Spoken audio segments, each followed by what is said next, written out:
కోరుకుంటున్నా. ఇరు రాష్ట్రాల మధ్యలో వచ్చినటువంటి తగాదాలు వస్తే గనక దాన్ని పరిష్కరించడానికి గాను కావాల్సినటువంటి విధానాన్ని గవర్నర్ గారు తీసుకోవాలి. కానీ ఇందులో ప్రభుత్వాల మధ్యలో ఏ రకమైనటువంటి వివాదం జరగల. ఒక వ్యక్తుల మధ్య జరిగినటువంటి వివాదాన్ని తీసుకెళ్లి ప్రభుత్వాలకి గుచ్చేటువంటి పరిస్థితిలో ఇవాళ చంద్రబాబు నాయుడు గారు తీసుకున్నారు. దీనిలో ఆంతర్యం ఏంటి? ఇవాళ హుటాహుటిన అటార్నీ జనరల్ ఈ 8 అనేటువంటి దాన్ని ఉపయోగించి సెక్షన్ 8ని ఇది గవర్నర్ గారు ఇమ్మీడియట్గా దీనిలో పూర్వపరాలన్నింటినీ కూడా పరిశీలన చేయమని అడగటంలో ఆంతర్యం ఏమిటి అనేటువంటి దాంట్లోనే అర్థమవుతా ఉంది. ఈ కేసుని పక్కదారి పట్టించడానికి ఏమైనా ప్రయత్నం చేస్తారా? ఆంధ్రప్రదేశ్లో ఉన్న తెలంగాణలో ఉండేటువంటి ప్రజానీకం ఉత్కంఠత కూడా ఉన్నారు. ఎటువంటి పరిస్థితులు అయినా దీన్ని పక్కదారి పట్టిస్తే చూస్తూ ఊరుకునే పరిస్థితి లేదు. సెక్షన్ 8 వేరు, క్రిమినల్ కేసు వేరు. ఆంధ్ర నుంచి ఒక మంత్రో, ఆంధ్ర నుంచి ఒక మనిషో తెలంగాణ ప్రాంతంలోకి వచ్చి ఒక అతన్ని హత్య చేసినందుకు కేసు పెడితే ఆంధ్ర వాళ్ళ మీద కేసు పెడతారా అని అనొచ్చా? అప్పుడు కూడా అటార్నీ జనరల్ ఈ రకంగా ఇవ్వచ్చా? అంటే దాని అర్థం ఏంటి? లంచాలు ఇచ్చినా, హత్యలు చేసినా, మానభంగాలు చేసినా, చేసినా కానీ కూడా పరిరక్షించడానికి గవర్నర్లు, అటార్నీ జనరల్ ఉన్నారా అని అడుగుతున్నాం. ప్రభుత్వాల మధ్యలో వచ్చే జల వివాదం వచ్చింది, లేదా విద్యుత్ వివాదం వచ్చింది, ఆస్తులకు సంబంధించిన వివాదం వచ్చింది, వ్యక్తిగతమైనటువంటి ఆ రకంగా వస్తే నువ్వు ఇమ్మీడియట్గా యాక్షన్ తీసుకోవాలి. కానీ ఈ రకంగా మాత్రం ఈ ఓటు నోటు కేసుకు సంబంధించిన దాంట్లో డైరెక్ట్గా ఇన్వాల్వ్మెంట్ ప్రభుత్వం అవటం తప్పిదం అవుతుందనేటువంటిది నా యొక్క అభిప్రాయం. ఇప్పటికైనా కానీ దాన్ని ఉపసంహరించుకోవాలి, అబ్జర్వ్ చేయటం మంచిది. దాన్ని ఇప్పుడు ఏదైనా తెలంగాణ గవర్నమెంటు ఒకవేళ స్టింజన్గా తీసుకుని ఎవరైనా ఇబ్బంది పెట్టే పరిస్థితిలో ఉంటే రావటం మంచిది. ఇవాళ ఒక కోర్సు ఇన్వెస్టిగేటింగ్ ఏజెన్సీ ఏదైతే ఏసీబీ ఉన్నదో ఆ ఏసీబీకి వదలవలసినటువంటి అవసరం ఉంది. వాళ్ళు చేసేటువంటి క్రమంలో జరిగేటువంటి దాన్ని చూసుకున్న తర్వాత ఇంటర్వ్యూ అవ్వాలండి. ఏసీబీ దూకుడు తగ్గింది అంటున్నారు, ఇదేమన్నా కేసు నీరుగారే అవకాశం ఉందా? యాక్చువల్గా ఏసీబీ ఇంకా స్పీడ్గా ఉండాలి.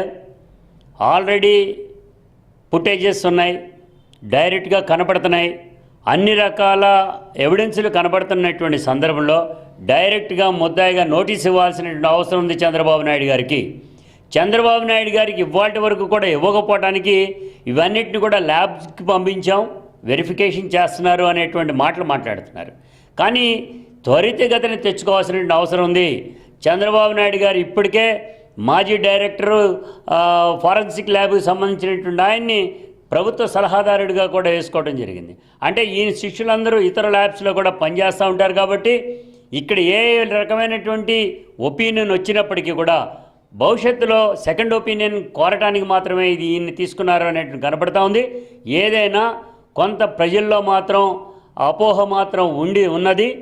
మీరు తీసుకునేటువంటి నిర్ణయం ప్రకారంగా చేసేటువంటి క్రమంలో ఆ స్పీడ్నెస్ ఇన్వెస్టిగేషన్ని తీసుకునేటువంటి దాంట్లో కేసీఆర్ గారిని కూడా అనుమానించాల్సి వస్తుంది అనేటువంటిది కూడా జనం కూడా అంటున్నారు.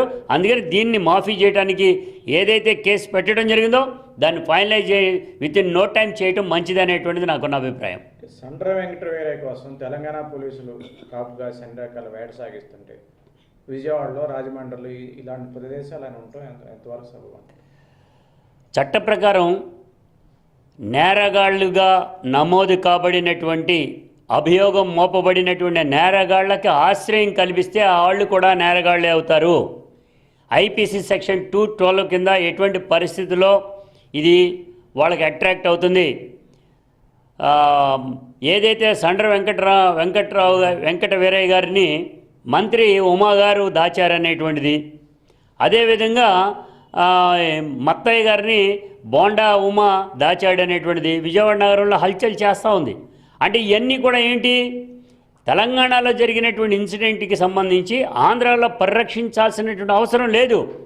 నేరం అనేటువంటిది ఉన్నప్పుడు ఆటోమేటిక్గా ఇవాళ నేను చెప్తున్నా, చదువుకున్నాళ్ళు, డీజీపీలు, ఐపీఎస్లు, ఐఏఎస్లు అందరికంటే బ్రహ్మాండమైనటువంటి చదువు చేర్చుకునేటువంటి వాళ్ళు, చట్టాన్ని అవపోసన పోసినటువంటి వాళ్ళు సైతం నేరం ఇక్కడ జరిగింది అని అన్నప్పుడు ఆ నేరానికి సంబంధించినటువంటి నేరగాళ్లుగా నమోదు కాబడినటువంటి అభియోగం మోపబడుతున్నటువంటి వాళ్ళకి షెల్టర్ ఇచ్చేటువంటి పద్ధతిలో పోలీసు ప్రభుత్వ యంత్రాంగము చంద్రబాబు నాయుడు గారు ప్రయత్నిస్తున్నారంటేనే ఇది చట్ట వ్యతిరేకమైనటువంటి విధానం తీసుకున్నారు.